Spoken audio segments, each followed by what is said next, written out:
네, 우리가 성전에 대해서 계속해서 살펴보고 있는데요. 여러분 이제 몇 주간 계속 살펴봤기 때문에 성전에 대한 이미지를 보지 않고도 여러분 제가 말씀드리면 머릿속에 떠오르십니까?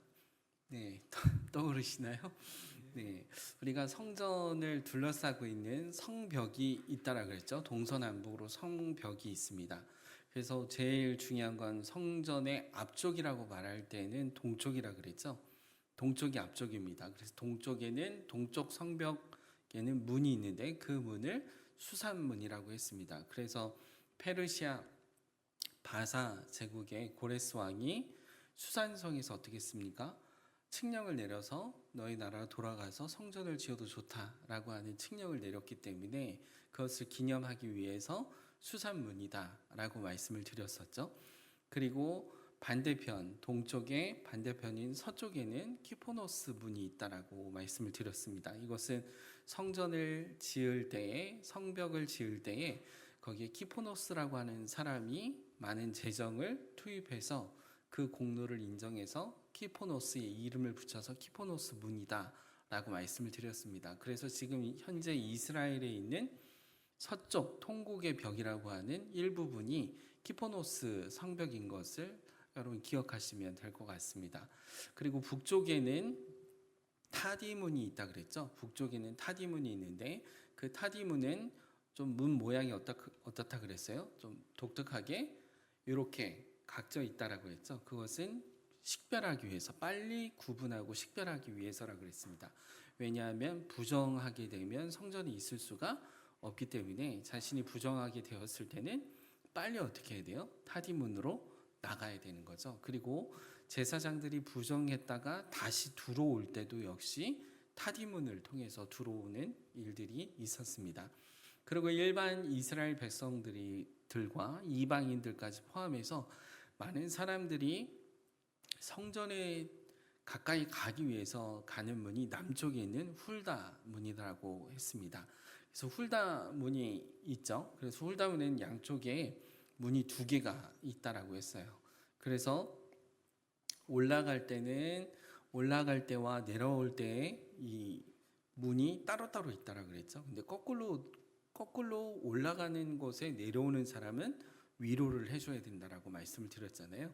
상을 당했다라든지 아픔이 있는 사람에게서 올라가면서 마주 대하는 사람에게 계속해서 위로해 줘야 되는 그런 일들이 있다라고 말씀을 드렸습니다. 그래서 여러분 기억하시죠? 성벽이 동서남북으로 있는데 네 개의 문이 있다라는 거. 동쪽엔 수산문, 서쪽엔 키포노스문, 북쪽엔 타디문, 남쪽에는 훌다문 이렇게 있다라고 말씀드렸습니다. 훌다문에서 지금 막 머리에 이미지가 그려지시나요? 네. 훌다문을 통과해서 쭉 올라가게 되면 바로 나오는 것이 이방인의 뜰이라고 말씀을 드렸습니다. 그래서 이방인의 뜰 위에 보면은 왕의 행각이 있다라고 말씀을 드렸죠. 왕의 행각은 노마가 주도하고 있는 주도권을 쥐고 있는 노마가 주둔하고 있는 상황이었기 때문에 친노마 세력들의 유대인들이 노마를 좋아하고 친노마 성향을 띠고 있는 유대인들이 모이는 곳이 왕의 행각이다라고 말씀을 드렸어요. 그리고 그 왕의 행각 밑으로는 이방인의 뜰이 있어서 이방인들이 거기까지는 가게 되는 거예요. 그래서 이방인으로서 유대 율법이라든지 모세 율법에 관심이 있는 자들도 다 어디까지만 갈 수 있습니까? 거기 이방인의 뜰까지만 갈 수 있는 부분이에요. 그래서 고넬료라고 하는 사람이 있었죠. 백부장에 해당하는 사람인데 이 사람이 어떻게 했습니까? 많은 유대인들에게 도움을 주었고 물질적인 재정도 주었던 그런 모습들을 있죠. 그래서 그렇게 유대인들에게 호감이 있고 유대인들과 관련되어 있는 사람이라고 하여도 갈 수 있는 곳은 어디예요? 이방인의 뜰까지라고 했습니다. 거기에는 안나스 대제사장, 예수님 당시에 안나스 대제사장이 모두 있다라고 했어요. 상점도 있다라고 말씀을 드렸죠. 그래서 소, 양 이런 부분들을 팔고 하는 부분들이 있습니다. 이런 배경에 대한 부분은 나중에 성경 일독에서 우리 목사님을 통해서 더 자세히 들으시면 될 것 같습니다. 그렇게 하시고 이방인의 뜰에 넘어서게 되면 더 성전으로 이제 가까이 가게 되면 성전을 둘러싸고 있는 뜰이 있습니다. 경계선이죠. 그 경계선을 소렉이라고 얘기를 하는데요. 그 소렉에는 경고문이 붙어 있습니다. 뭐라고 붙어 있냐면 유대인이 아닌 이방인들은 이 소렉이라고 하는 경계를 넘어갈 수가 없다라고 경고문이 써 있습니다. 만약에 여기를 넘어가면 너의 생명이 죽음을 당해도 우리는 책임을 지지 않는다라고 하는 법적인 경고문이 적혀 있습니다. 그래서 거기를 넘어가기 유대인은 넘어갈 수 있지만 이방인이 만약에 소렉이라고 하는 그 경계를 넘어가게 되면 돌에 맞아 죽습니다. 그래서 사도 바울 당시 때 바울이 이방인을 데리고 어떻게 했어요? 그 뜰을 넘어갔다라고 하는 뭐가 있어요? 오해를 사서 사도 바울이 로마의 천부장에게 어떻게 합니까? 잡혀가는 소동이 일어나는 일들이 있었잖아요. 이런 부분들의 배경들이 여기에 해당되는 부분이죠. 바로 로마 군인들이 올 수 있었던 것은 북쪽에 보면 북쪽 성벽 뒤편에 보면 안토니오 요새가 있었죠. 그래서 항상 로마군이 거기에서 주둔하고 경비를 서고 있기 때문에 소동이 일어나고, 왜냐하면 성전은 아주 유대인들에게 중요했고 민감한 부분이었기 때문에 여기서 폭동이 일어나거나 소동이 일어나기면 바로 로마군이 어떻게 합니까? 그 안에 들어가서 진압을 해야 되는 그런 일들 때문에 안토니오 요새의 로마 경비들이 서고 있는 것들을 보게 되죠. 요세푸스에 의하면, 역사학자 요세푸스에 의하면 이 로마 군인들이 유대인들을 조롱하기 위해서 뒤로 엉덩이를 까고 유대인들에게 혐오스러운 행동을 해서 폭동이 일어났던 일들도 있습니다. 그러니까 이게 성전이라고 하는 이 거룩한 곳이라고, 유대인들에게는 아주 중요한 부분인데 그렇게 이방인으로서 아무리 주둔하고 있는 로마 군인이라고 해도 욕되게 하는 데는 그거를 참지 못하는 거죠. 이런 소동들이 일어나는 이유들이 다 거기에 몰려 있는 것은, 성전이 그만큼 유대인들에게는 뭡니까? 굉장히 중요하고, 왜 중요합니까? 하나님이 임재하시는 장소이고, 거기에서 하나님을 유일신으로 섬기는 유대인에게는 하나님을 조롱하는 것에 대해서 견딜 수 없는 모욕으로 생각하기 때문인 것이죠. 그래서 이스라엘 백성들이 유대인으로서 경계를 넘어서서 가게 되면, 그 소렉을 넘어서게 되면 그 다음에 바로 나오는 것이 뭐냐면, 띄워지시죠?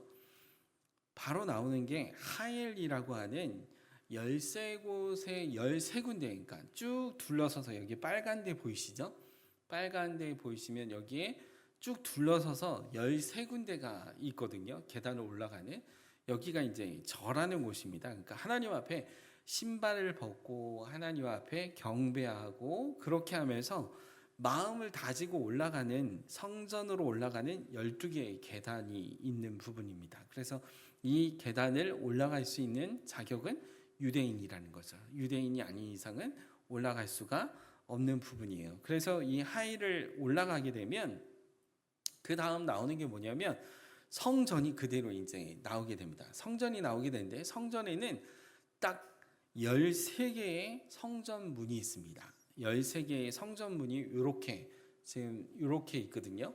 그럼 우리가 이 13개의 성전문이 어떤 역할들을 하는지 하나하나 살펴보겠습니다. 먼저는요, 동쪽에 앞쪽이라 그랬잖아요. 동쪽에 성전문이 하나가 있습니다. 거기는 뭐냐면 미문이라고 하는 곳입니다. 이 미문은 사도행전 3장 2절 말씀에 나오는 것처럼, 나면서 못 걷게 된 이를 사람들이 매일 아침 메고 와서 어떻게 하는 거예요? 성전에 들어간 사람들에게 구걸하기 위해서 거기다가 앉혀놓는 겁니다.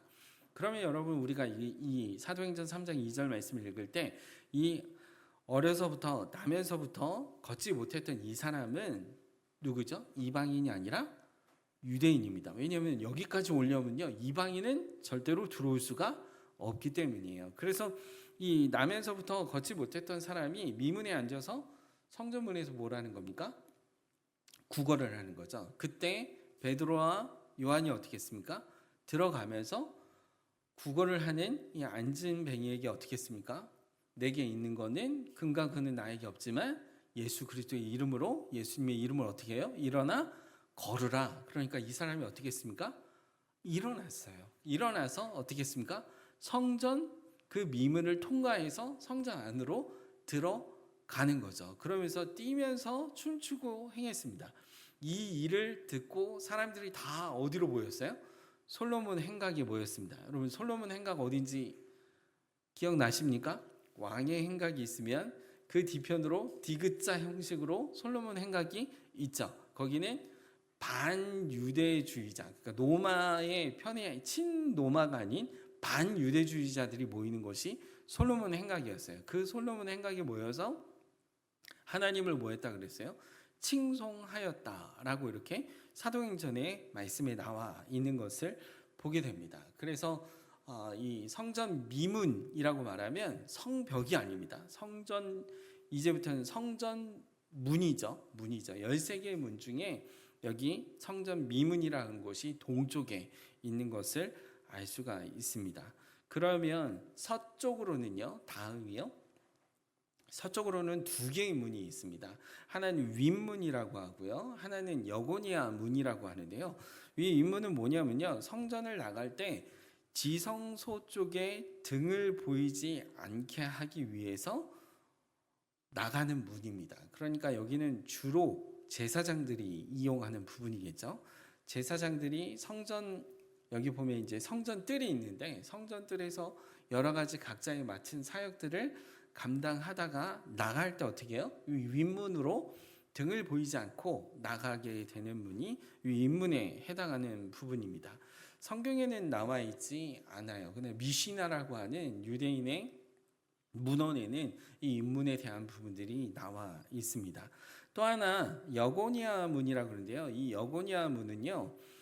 여고니아가 바벨론으로 포로로 잡혀갔을 때 갔던 문이 바로 여기 여고니아 문이 이 윗문 옆에 있는 하나의 문이었기 때문에 이것을 여고니아 문이라고 그러는데요. 예레미야 28장 4절 말씀을 보면 내가 또 유대 왕 여호야김의 아들 여고니아와 바벨론으로 간 유다 모든 포로를 다시 이곳으로 돌아오게 하리니 라고 이렇게 말하고 있습니다.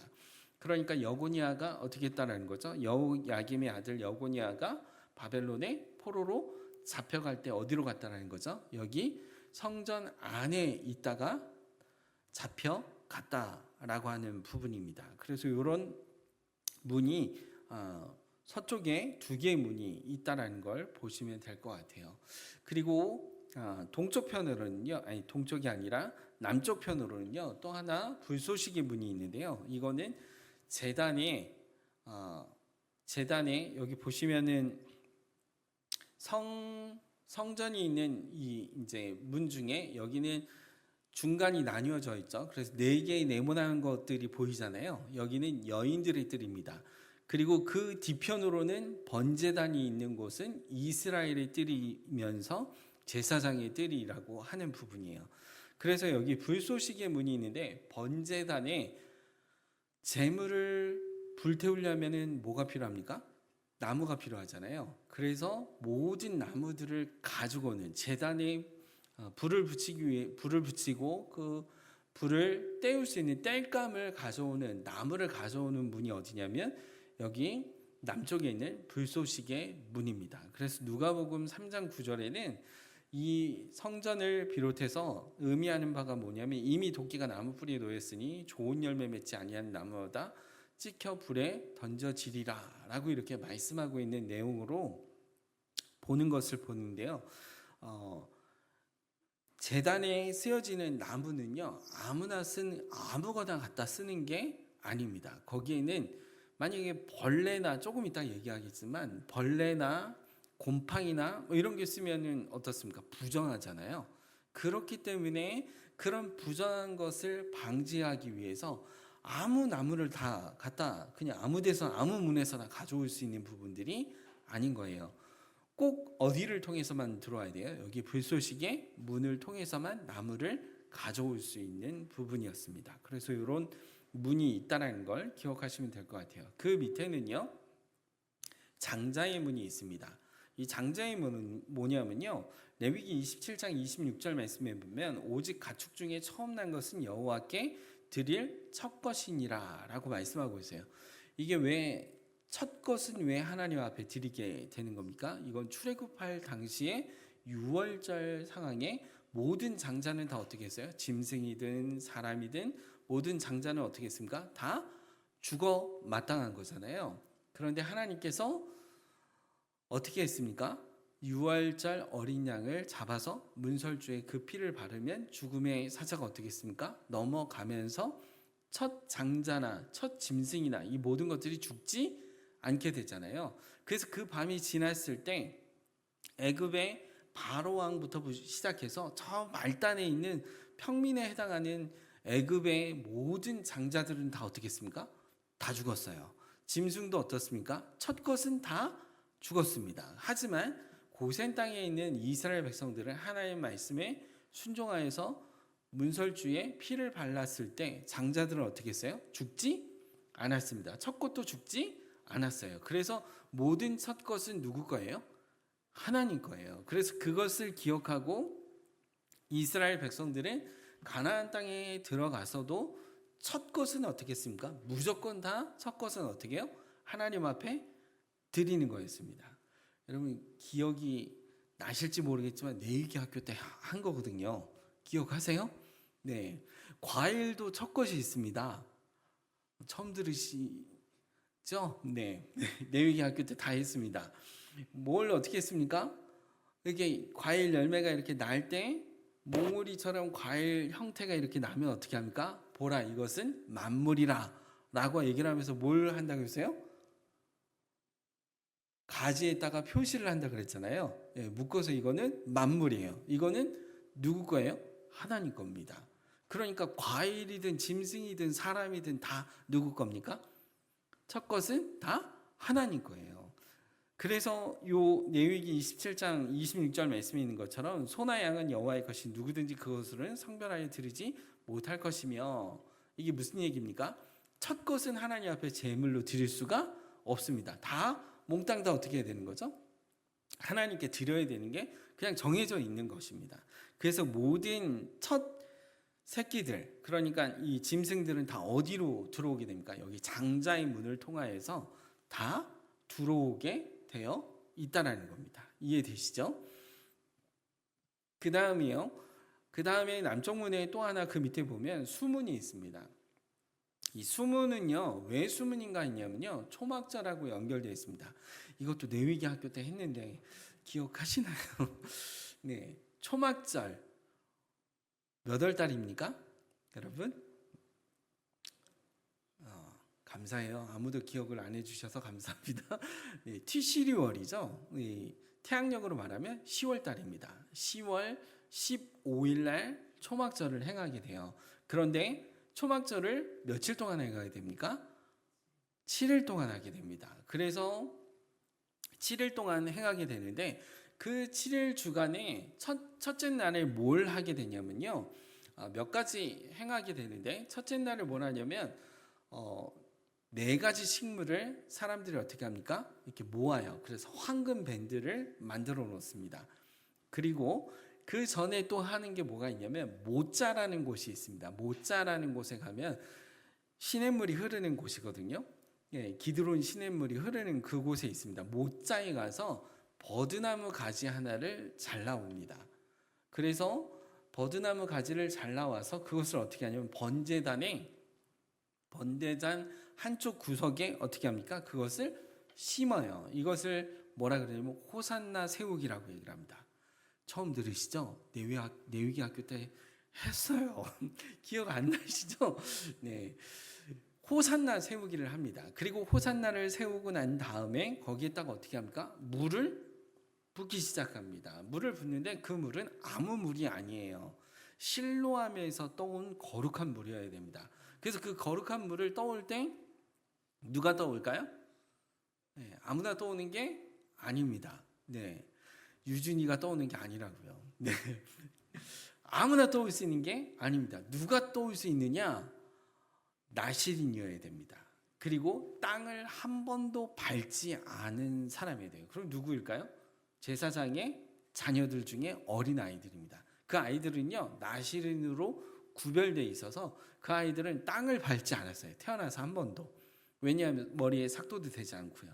왜냐하면 땅은 부정한 것이에요. 그렇기 때문에 발을 부정한 것이 되지 않습니다. 나실인이 끝날 때까지요. 그러니까 제사장의 자녀들 중에 실로암 물을 떠오르는데 물을 떠오려면 걸어가든지 뭘 하든지 해야 될 거 아니에요. 그러니까 걸어가면 땅을 밟으면 부정하게 되잖아요. 그래서 어떻게 합니까? 소에다가 널판지를 소 등에다가 널판지를 딱 세워 놓습니다. 그렇게 처음 들으시는 것처럼 표정을 하시면 제가 굉장히 다음에 연도에 제가 들어오면 내위기 학교를 또 해야 되겠구나 라는 생각이 듭니다.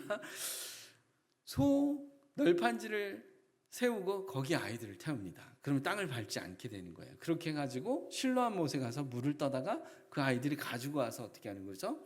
호산나 세우게 하는 전제의 물과 같이 어떻게 하는 거예요? 물을 붓습니다. 그럼 왜 모자에서 니티나무 가지를 갖다가 호산나를 세우고 거기에 왜 또 실로암 물을 붓고 왜 이런 일을 할까요? 왜 이 일을 합니까? 내위기학 때 했어요. 네. 왜 합니까 이거? 티시리얼이 뭐라 그랬습니까? 10월달 기억 안 나세요? 예, 10월달은 중요한 절기가 있죠. 3개가 있습니다. 첫 번째는 뭐가 있습니까? 나팔절. 나팔절이 10월 1일이에요. 그죠? 나팔절이 나팔 부는 날이잖아요. 나팔 왜 분다 그랬습니까? 왜 분다 그랬어요? 완전히 내 얘기 학교하는 것 같은데요. 나팔 왜 분다 그랬어요? 뭔가를 기억하라는 거죠. 나팔 소리를 듣고 뭔가를 기억하라는 거예요. 뭘 기억하라는 거예요? 심판의 날이 있다라는 것을 기억하라라고 얘기를 했잖아요. 그래서 여러분 고린도전서 15장에 부활에 대해서 바울이 얘기를 하면서 나팔 소리가 날 때 어떻게 한다고요? 네, 나팔 소리가 날 때 주님이 다시 오시는 거예요. 그래서 유대인들은 어떻습니까? 10월 1일 나팔절이 되면 새날입니다. 그러니까 태양력을 사용하지 않고요. 태음력을 사용합니다. 이것도 내외학교 때 했는데 태음력을 사용하는데 모든 부분들은 10월 1일, 티시리얼 1월 1일이 우리로 말하면 1월 1일이에요. 네, 새해란 말이죠. 이스라엘 백성들에게요. 새해에 뭐 하는 거죠? 해가 뜨는 것을 보고 새해다 그러지 않아요. 네, 주여 진짜 내 얘기하기를 해야 되나 봅니다. 새날은 언제니까? 밤이에요. 저녁 때입니다. 달이 뜨는 걸 보고 뭐예요? 새날이에요. 왜냐하면 이스라엘의 하루는 어떻습니까? 해가 지기 시작해서 해 질 때부터 시작해서 그 다음날 해 질 때까지가 하루의 개념입니다. 네, 그렇기 때문에 달 뜨는 거죠. 달이 뜨는 것을 보고 새해라 그러는데 아무튼 뭐 내외 학교 하는 거 아니까 나팔절이 있습니다. 그 다음은 중요한 티시리얼이 또 있는 절기가 있습니다. 그게 뭘까요? 대속제일입니다. 대속제일. 그 다음에 절기가 뭐냐면 초막절이에요. 요 기간인데 왜냐하면 티시리얼 10월 달은 해가 시작되는 때이고요. 그리고 또 기후적으로는 어떻습니까? 티시리얼에 뭐가 시작되면 우기가 시작되는 때입니다. 네, 10월 달부터 몇 월 달까지예요? 12월까지 어떻게 합니까? 우기가 시작되고 3월, 1월, 2월, 3월까지 어떻게 해요? 우기가 시작되고 4월 달까지도 우기가 되는 시점입니다. 건기는 4월부터 언제예요? 9월까지가 건기에 해당하는 부분입니다. 이렇게 나눠져 있는데 제가 뭘 얘기를 하려고 그러냐면 10월 달에 우기가 시작되는 이 시점에 뭘 하는 거죠? 하나님 우리에게 물을 주십시오라고 초막절에 매일같이 뭐라는 거예요? 번제단에 호산나를 세워놓고 물을 부으면서 황금 밴드를 만들어서 이들이 시편 말씀을 하루에 한 바퀴씩 그 제단을 돌면서 여호와여 우리에게 복을 주소서, 여호와여 우리에게 복을 주소서, 여호와여 우리에게 물을 내려주소서 물을 구하는 것을 행한단 말이에요. 그리고 마지막 대명절인 7일째가 되면 7바퀴를 돌아요.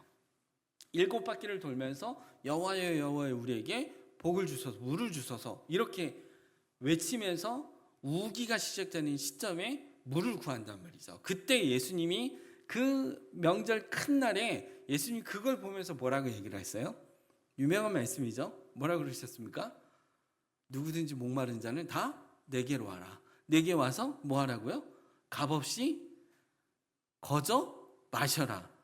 내가 주는 생수는 생수의 강이고 배에서 나오는 생수의 강이기 때문에 다시는 목마름이 없을 것이다. 이 말씀을 하신단 말이죠. 왜 그 말씀을 하십니까?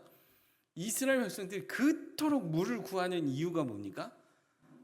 2달별로 한다 그랬잖아요. 티시리월, 그 10월이죠. 10월, 11월 이렇게 2달은 뭐가 내린다 그랬어요? 이슬비가 내린다 그랬잖아요. 그죠? 이른비라고 하는 요래라고 하는 비가 내린다 그랬잖아요. 그죠? 요래 이렇게 비가 내린다 그랬잖아요. 그죠? 네. 그리고 또 2달은 어떻습니까? 괴셈이라고 하는 장마비가 내린다고 했습니다. 그리고 또 2달은 늦은 비, 말쿠시라고 하는 비가 내린다고 그랬잖아요. 그 6개월 동안에 비가 내리지 않으면, 적절한 때에 비가 내리지 않으면 그의 농사는 끝나는 거예요. 그러면 먹을 게 없게 되는 겁니다. 그래서 모든 것을 창조하시고 주관하시는 하나님께 뭘 구하는 거예요? 초막절에 물을 구하는 겁니다. 그래서 여기 수문 하나 설명을 하다가 이렇게 되는데, 이 수문은요 뭘 가지고 오는 물이냐면, 티시리월에 모짜에서 가져온 호산나를 세우고 물을 가지고 들어올 때 아무 문으로 들어오는 게 아니라 이 수문을 통해서 들어오게 되어 있습니다. 네, 그래서 이 수문이 티시리월, 그러니까 초막절에 물을 가지고 오는 문이 따로 있다라고 하는 것을 기억하시면 될 것 같아요. 자, 그 다음에 북쪽으로 보면요 불의 문이 있습니다. 이 불의 문은요, 불의 문은 4개의 방이 있어요. 불의 문 쪽에 4개의 방이 있는데요. 나중에 우리가 맨 끝에 가면 이제 제사장의 일상에 대한 부분을 제가 설명해 드릴 텐데, 제사장들은 어디에서 쉬는가 라고 하는 부분들도 말씀을 드리겠지만, 먼저 말씀드리면 이 불의 문 쪽에 보면 방이 4개가 있습니다. 4개가 있는데 그 4개 중에 하나는 제물의 방입니다. 그러니까 모든 성전 안에서 쓰는 제물들은 다 이 제물의 방에 두는 겁니다. 그리고 진설병을 만드는 방이 있습니다. 그러니까 여기서 거룩한 떡, 구별된 떡을 뭐 하는 거죠? 만들기도 하고 그것을 저장해 놓는 방이 이 불의 문 쪽에 보면 방이 하나가 있습니다. 그리고 그 중간에 뭐가 있냐면 화로가 있어요. 화로를 기점으로 해서 뒤편에 이 밑에 그림에 보시면 벽 뒤로 이렇게 좀 나와 있잖아요. 이 뒤에 나와 있는 정결례의 방과 하스모니안 방은요, 성전에서 어떻습니까? 밖으로 빠져 있어요. 그러니까 벽에 걸터 있는데 성전 안쪽에 있는 게 아니라 바깥쪽에 있습니다. 그래서 여기 2개는요 성전 바깥쪽으로 제사장들이 쉴 수 있는 공간이 됩니다. 제사장들은요 굉장히 고된 삶을 살았어요. 제사장의 일상에 대한 부분을 나중에 설명해 드리겠지만, 제사장들은 성전에서 있을 때 어디 앉거나 기대거나 이렇게 할 수가 없었습니다. 그래서 유일하게 쉴 수 있는 방은 여기 정결례의 방에 와서 거기에서 숙소로 사용할 수 있고 거기에서 잠을 잘 수 있었던 부분이고요.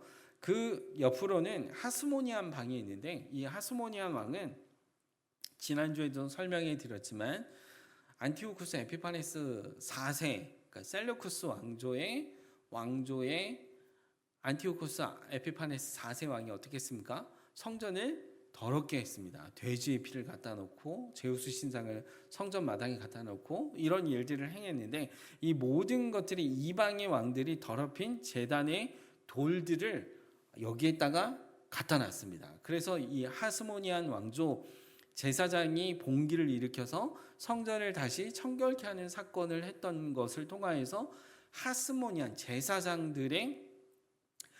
제사장들을 중심으로 해서 뭐가 만들어집니까? 하스모니안 왕조가 만들어집니다. 그 전까지는 제사장이 왕과 제사장을 겸해서 할 수 없었거든요. 그런데 이 이후에 이 마카비 혁명을 통해서 그 다음에 하스모니안 왕조가 생겨났습니다. 제사장과 왕을 겸해서 할 수 있는 이 왕조가 생겨났고, 그 하소모니안 왕조가 이것을 그 마카비 혁명을 기념하기 위해서 이방인들의 왕들이 더럽힌 제단의 돌들을 여기에 보관했습니다. 왜 보관할까요? 다시는 이런 일을 우리가 범하면 안 된다. 다시는 성전을 더럽히는 일들이 있어서는 안 된다라는 것을 뭐 하는 거죠?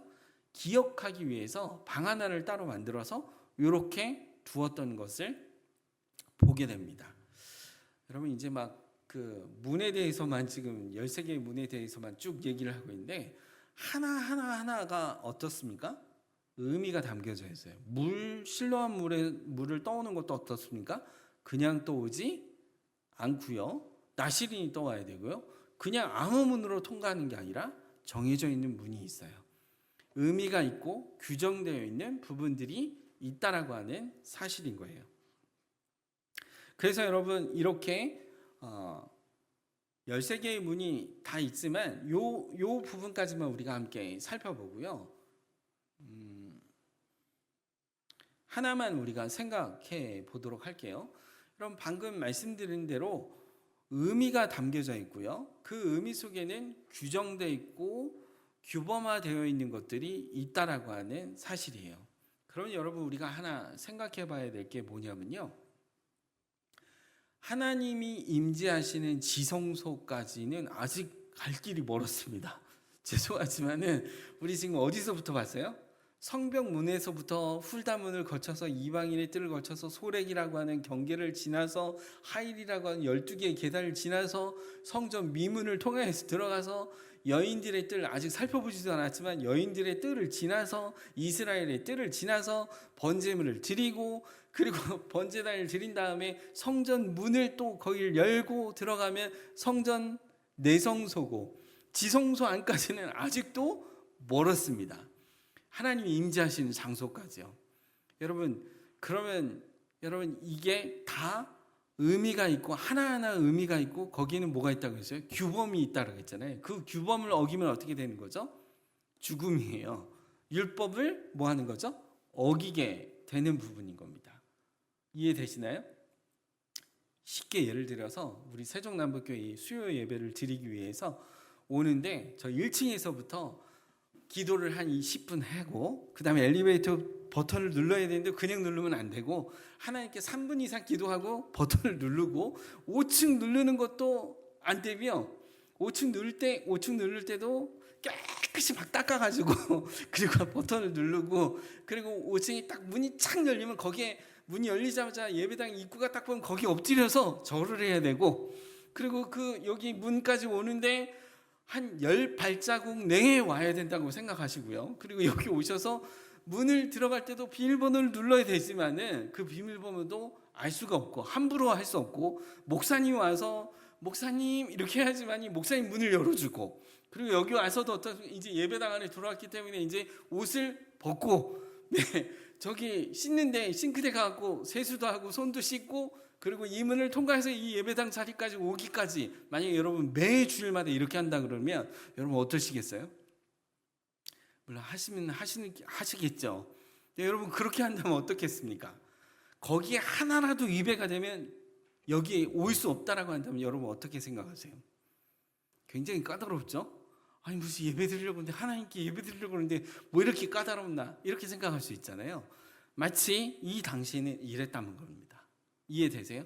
하나하나 의미가 있고 규범이 규격이 다 있다라고 하는 사실이에요. 여러분 제가 뭘 말씀드리려면요. 결론부터 말씀드리면 행위 언약입니다. 행위 언약. 하나님께서요. 인간을 처음 창조하셨을 때 하나님의 형상대로 창조했다고 했습니다. 맞죠? 예, 창세기 1장 26절 말씀이죠. 26절, 27절 말씀입니다. 하나님의 형상 첼렘이라고 그러죠. 히브리 말로 첼렘이라고 그러는데 그 하나님의 형상으로 지음 받았다라는 것은 무엇을 의미하고 있을까요, 여러분? 하나님의 형상으로 지음 받았다라는 건요. 인간이 뭐라는 것, 어떤 존재라는 거예요? 피조물이라는 존재입니다. 그리고 피조물이고 하나님께서 인간에게 자격을 부여해 주셨습니다. 무슨 자격을 부여해 주셨을까요? 무슨 자격을 부여해 주셨냐면요. 하나님과 소통할 수 있는 자격을 우리에게 부여해 주신 거예요. 하나님은 창조주이십니다. 그리고 우리는 피조물입니다. 하나님 첫사람 아담을 창조하시고 짐승들과 모든 것들을 다 창조하셨어요. 창조하셨는데 하나님께서 유일하게 인간을 하나님의 형상과 모양대로 창조하시고 그 창조하신 이유가 뭡니까? 우리에게 하나님의 형상과 모양대로 창조하시고 자격을 주셨는데 그 자격이 뭐냐면 하나님과 뭐 하기 위함이에요? 소통하고 교제할 수 있는 특권을 우리에게 부여해 주셨다라는 거예요. 그렇죠? 네, 우리는 그냥 뭘 얘기를 해도 네, 그렇죠? 근데 여러분 이건 어마어마한 사건입니다. 왜냐하면 창조주 하나님이 아주 하찮은 피조물에게 소통하는 특권을 주셨다는 거예요. 다시 말하면 이 특권은 어떤 특권입니까? 자격이 주어졌다는 건데 창조주 하나님께서 말씀하시면 그 말씀을 받아들이고 그 받아들인 것을 하나님 앞에 다시 올려드릴 수 있는 권한과 작용할 수 있는 모든 것들을 우리에게 뭐 하셨다는 거죠? 넣어 주셨다는 거예요. 넣어 주셨다는 겁니다. 그래서 인간이 어떻다라는 거죠? 하나님과 소통하고 교제할 수 있었습니다. 근데 첫사람 아담에게 하나님께서 언약을 하셨습니다. 그 언약이 뭐냐면 행위 언약이에요. 행위 언약이 뭡니까? 행위를 지켜야 되는 거예요. 선악과를 먹지 말라고 그랬죠. 그죠? 모든 동산에 선악과 먹지 말라는 게 첫 번째는 아니었죠. 모든 동산에 있는 모든 과실수를 마음껏 먹으라고 했습니다. 하지만 언약을 맺자라고 하면서 선악과만큼은 어떻게 했습니까? 먹지 말라라고 했습니다. 여러분 이것은 하나님과 인간과 뭐 하는 거죠? 언약을 맺는 행위 언약입니다. 그러니까 이걸 하면 되고 안 되고 이런 부분에 있어서의 언약을 맺은 겁니다. 인간이 뭐라고 창조주 하나님이 스스로 피조물과 언약을 맺는다라는 건요 엄청난 사건입니다. 그런데 여러분 이 행위 언약은 어떤 개념이냐면 아담이 대표성을 가지고 모든 피조물의 대표성을 가지고 하나님만을 섬길 것이며 하나님을 즐거워하고 하나님을 영화롭게 하는 그 일을 대표성으로 아담이 뭐 한 거죠? 받은 거란 말이에요. 그래서 그것을 지키겠다라고 행위 언약을 맺은 겁니다. 하나님과. 그런데 그 행위 언약을 인간이 스스로 어떻게 했습니까? 파괴했어요. 스스로 지키지 않았단 말이에요. 그럼 지키지 않으면 하나님께서 그 결과에 대한 부분도 분명 말씀하셨습니다. 인간은 곧 뭐예요?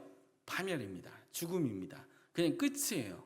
그럼에도 불구하고 하나님께서 인간을 포기치 아니하시고 우리에게 또다시 이미 포기치는 않으셨지만 포기치 아니하시고 구원의 길을 하나님이 작정을 하셨지만 그렇다고 심판을 안 하겠다고 하시는 것은 아닙니다. 반드시 심판을 하시죠. 하지만 하나님께서 구원하시겠다는 구원의 작정을 하신 거잖아요. 여러분 그래서 하나님께서 인간을 뭐 한 거죠? 포기치 아니하시고 그 행위 언약을 어떻게 합니까? 다시 이어갑니다. 누구를 통해서요? 아브라함을 통해서, 이삭을 통해서, 야곱을 통해서 또 누구를 통해서요? 모세를 통해서 뭘 주신 거죠? 율법을 주셨단 말이에요. 그 율법의 규칙과 규례와 613개 우리 아이들 막 목소리가 들리는 것 같아요. 율법이 몇 개라고 하니까 막 613개라고 해서 그걸 종합한 게 뭐라고 쉽게 막 아이들이 다 얘기하잖아요. 여러분 그 율법의 규례와 모든 것을 모세가 작정했습니까? 아니에요. 하나님께서 작정을 하시고 모세에게 어떻게 했습니까? 부여해 주신 거란 말이에요. 대표성으로요. 그래서 이스라엘 백성들이 그 율법을 뭐 하는 거죠? 준수하는 거예요. 아니 초막절을 왜 지키며 모든 절기 7개의 절기는 왜 지킵니까? 그 지켜서 뭐가 있습니까? 그건 다 하나님과의 연관성이 있단 말이죠. 이 성전에 대한 모든 부분들도요. 구약시대 때 거쳐가는 여기까지는 소렉이고 여기까지는 뭘 해야 되고 이 문은 뭘 해야 되고 이 모든 것들은 다 뭡니까? 율법이에요. 율법. 그러니까 하나님과의 행위 언약을 통해서 그 율법을 철저하게 준수하고 지켜야지만이 하나님과의 관계가 형성되는 행위 언약의 일환이라는 거예요. 그런데 여러분, 이 행위 언약이 어떻습니까? 이 행위 언약을 완전하게 지켰던 사람이 있습니까? 아무도 없습니다. 딱 한 사람 있습니다. 예수 그리스도. 행위 언약으로는요, 절대로 하나님 앞에 나아갈 수 없다라는 것을 우리는 너무 잘 알아요. 그래서 로마서 3장 20절 말씀이 뭐라고 했습니까? 의인은 없나니?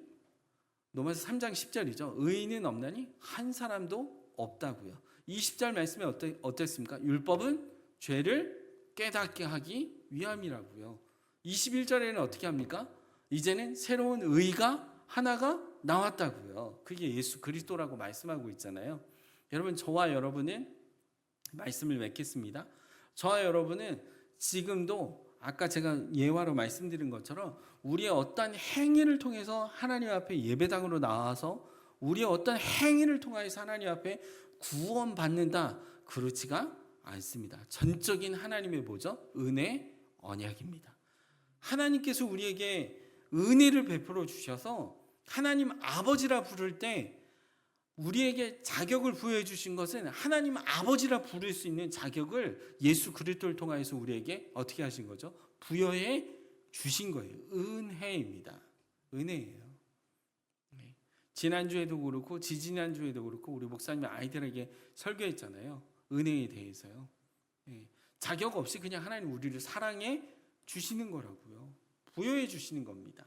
여러분, 그래서 우리가 하나님 앞에 예배할 수 있고 그분과 교제하고 그분과 함께 동행하는 삶을 사는 겁니다. 말씀 맺겠습니다.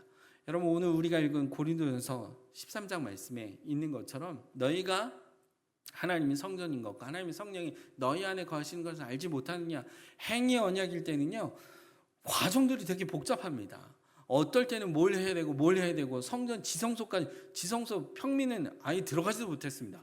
대제사장도 1년에 딱 한 번 들어가는 것이 한 날에 딱 4번 들어가는 겁니다. 대제사장이요. 예기학교도 했잖아요. 딱 한 날만 대속죄일에 그 한 날만 대제사장이 4번 들어갑니다. 4번 들어가요. 여러분, 그 외에 어떤 제사장도 지성소에 들어갈 수 없습니다. 율법에 의하면 그냥 들어갔으면 바로 죽어요. 우리가 여러분 잘 알지만 그 아론의 자손들이 어떻게 했습니까? 자손 중에 제사장이 있는데 다른 불을 들여서 어떻게 했어요? 죽었단 말이에요. 바로 죽었습니다. 여러분, 규범이 그것이 다른 것으로 되면 바로 죽음입니다. 그럼에도 불구하고 하나님은 왜 이렇게 그러면 거리를 두게 하셨는가? 거룩하시기 때문이에요. 성전에 대한 부분을 우리가 처음에 얘기할 때 거룩에 대한 부분을 이야기를 했지만 거룩하시기 때문에 하나님 앞에 면전에 죄인된 인간이 그냥 갈 수가 없는 부분입니다. 그런데 이 모든 절차를 누가 완전하게 이루셨습니까? 예수 그리스도예요. 그래서 예수 그리스도를 통하여서 행위 언약이 아닌 은혜 언약으로 우리가 하나님 아버지라 부를 수 있고 주님 앞에 매일같이 기도할 수 있는 조건은요, 자격은요, 하나님 우리를 사랑하사 그 아들 예수 그리스도를 보내주셨고 그 아들 예수 그리스도를 믿을 수 있는 믿음을 우리에게 선물로 주셨기 때문입니다. 성전, 그래서 그 예수 그리스도를 믿음으로 말미암아 이제는 고린도전서 5장 17절에 있는 것처럼 이전 것은 지나갔으니 보라 새 것이 되었도다. 이제는 새로운 존재가 되어서 아예 하나님이 내 안에 내주하셔서 시간과 환경과 모든 것을 떠나서 언제 어디서나 우리의 만왕의 왕 되신 그 주님과 교제하고 교통하는 은혜가 우리 안에 부여해 주신 줄로 믿습니다. 이 성전을 우리가 성전 문에 대한 부분을 함께 살펴보았지만 여러분, 가면 갈수록 더 살펴볼수록 우리가 생각해야 되고 기억해야 될 것은 은혜 입은 자라는 것을 기억하며 하나님 앞에 감사함으로 우리의 삶을, 우리의 신앙을, 우리의 믿음을 주님 앞에 맡겨드리며 우리의 어떠한 행위가 아니라 하나님 우리에게 은혜 주셨기 때문임을 기억하며 주님 앞에 나아가는 저와 여러분의 모습이 되어지기를 예수 그리스도의 이름으로 축원합니다.